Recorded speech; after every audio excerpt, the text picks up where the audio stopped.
Look, I need you to be honest with me for a second.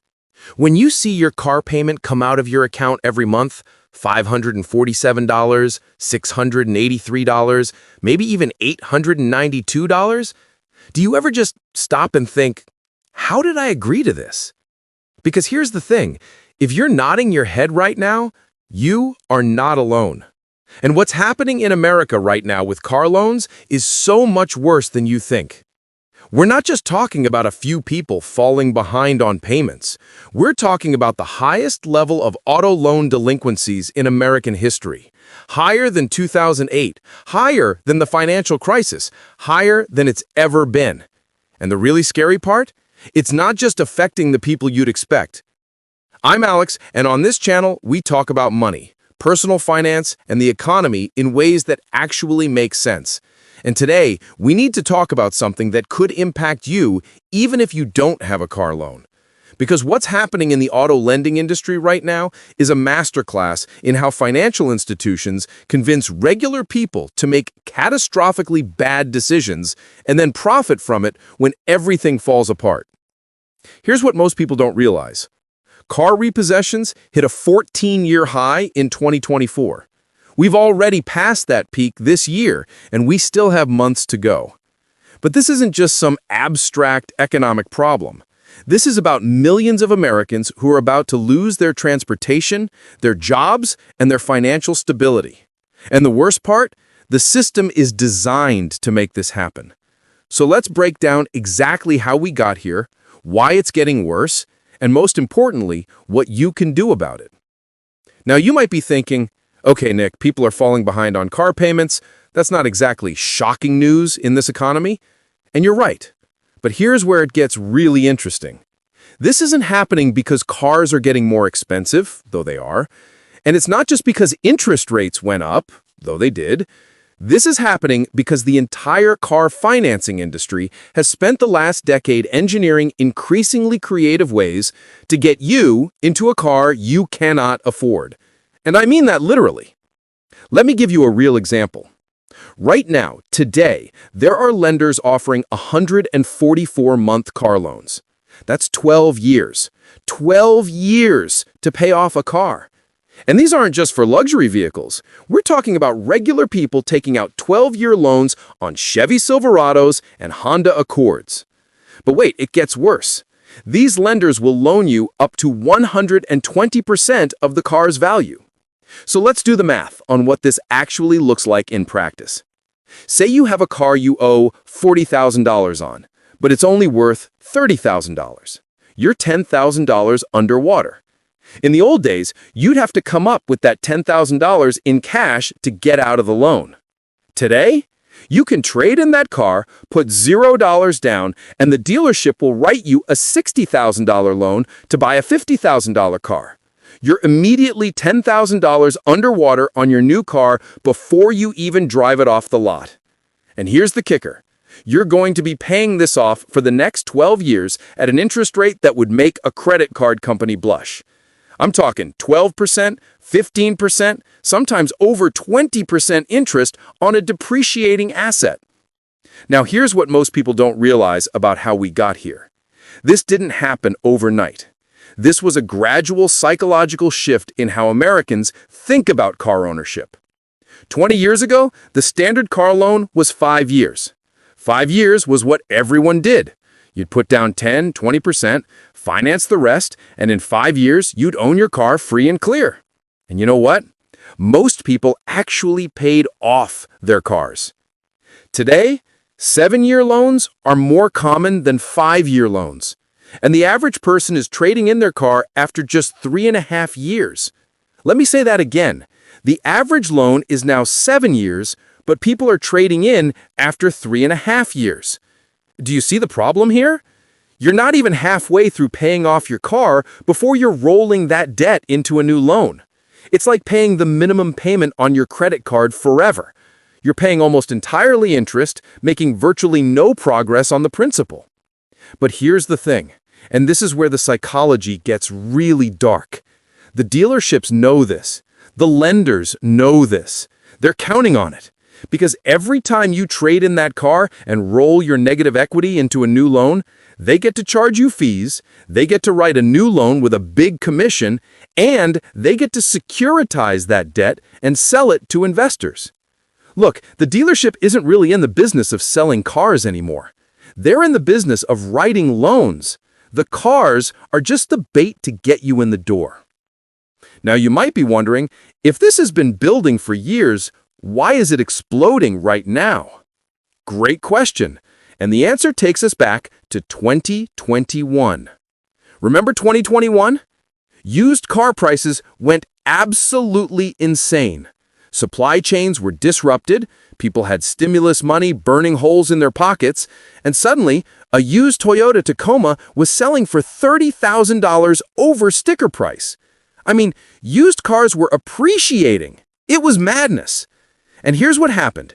Millions of Americans looked at those prices and thought, well, if cars are going up in value and interest rates are at historic lows, this is actually a good time to buy.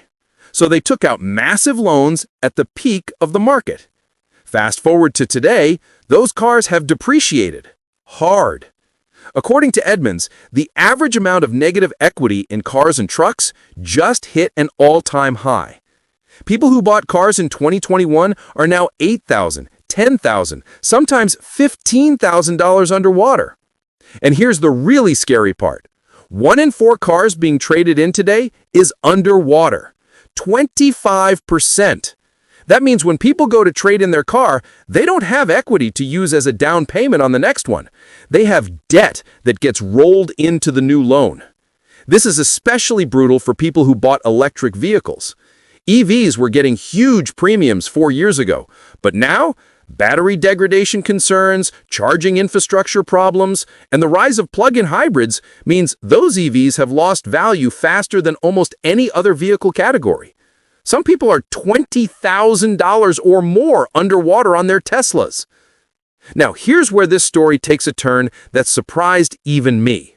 When we think about car repossessions, we naturally picture subprime borrowers, people with bad credit, unstable jobs, poor financial literacy, and yes, those borrowers do make up the majority of repossessions.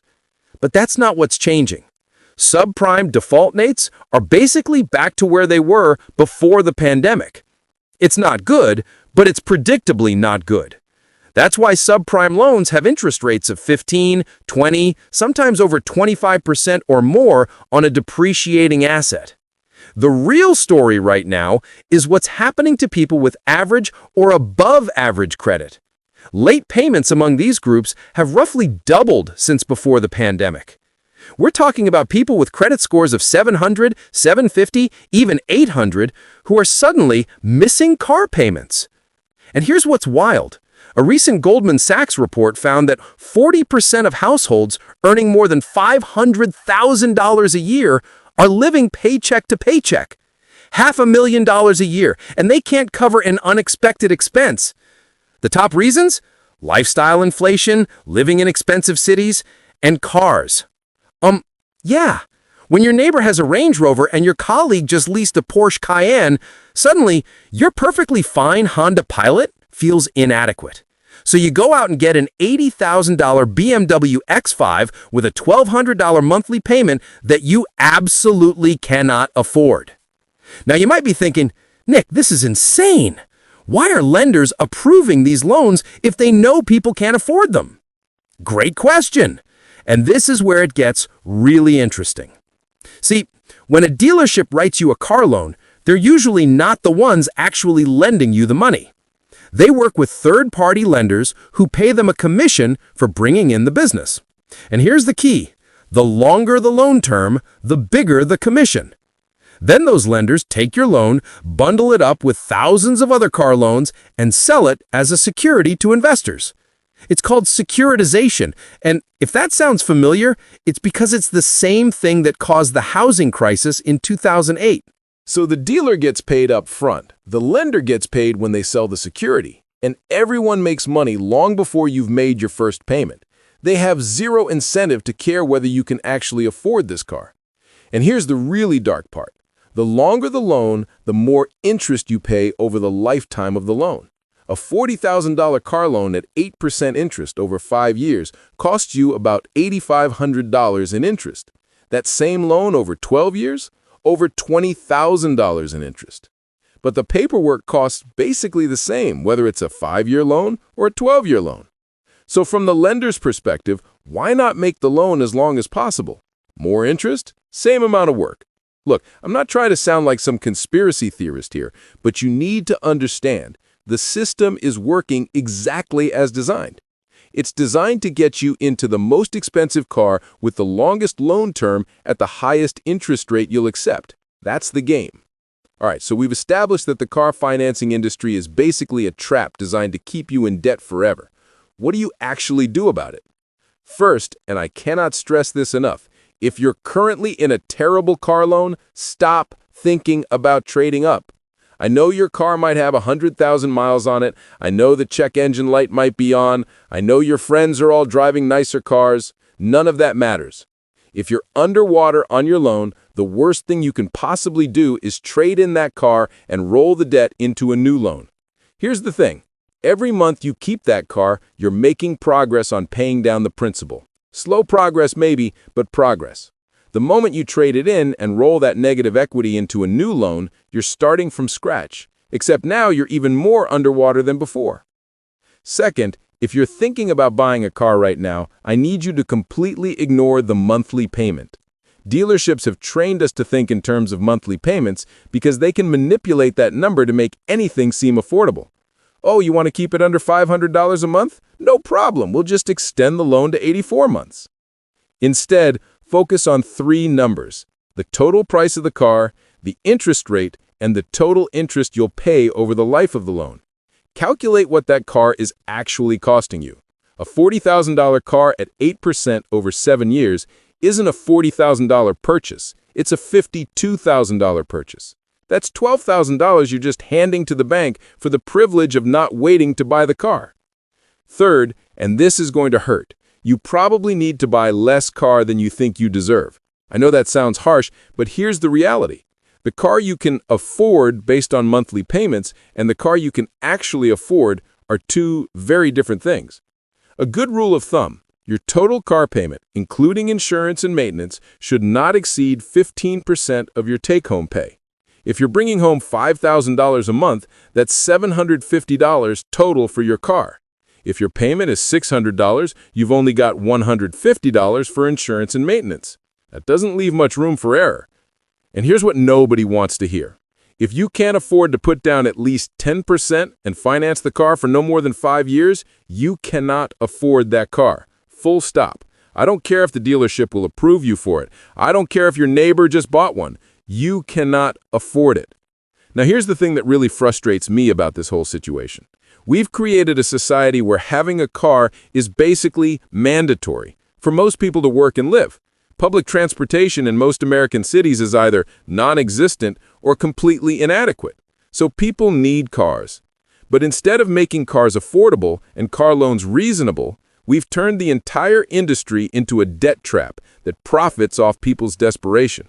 And when it all falls apart, when people start defaulting, when repossessions skyrocket, when the economy takes a hit, who suffers?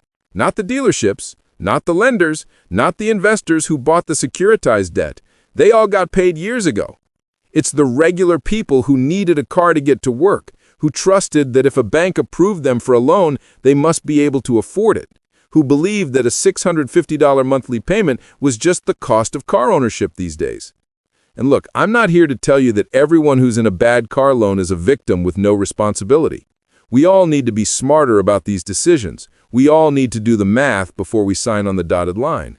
But I am telling you that the system is rigged against you. The financial incentives push everyone involved to get you into the biggest loan possible, regardless of whether you can afford it. So here's what I want you to take away from this. If you have a car loan right now, pull up the paperwork tonight, look at how much you owe, how much the car is worth, what your interest rate is, and how much total interest you're going to pay over the life of the loan. If those numbers make you uncomfortable, good, they should, because that discomfort is what's going to motivate you to make a change. Maybe that means keeping your current car for 5 more years instead of trading it in. Maybe it means making extra payments to knock out the principal faster. Maybe it means selling the car, eating the negative equity as a painful lesson, and buying a $5,000 used car in cash while you save up for something better. Whatever you do, do not, and I mean this, do not walk into a dealership and let them talk you into rolling your negative equity into a new 7-year loan. That is the financial equivalent of paying off your credit card with another credit card. It feels like a solution, but you're just making the problem worse. The car repossession crisis isn't some abstract economic problem. It's millions of individual people making the same mistake, encouraged by an industry that profits off that mistake. Don't be one of them. If you found this helpful, hit that subscribe button because we're going to keep breaking down exactly how the financial system works and how to beat it at its own game. I'll see you in the next one.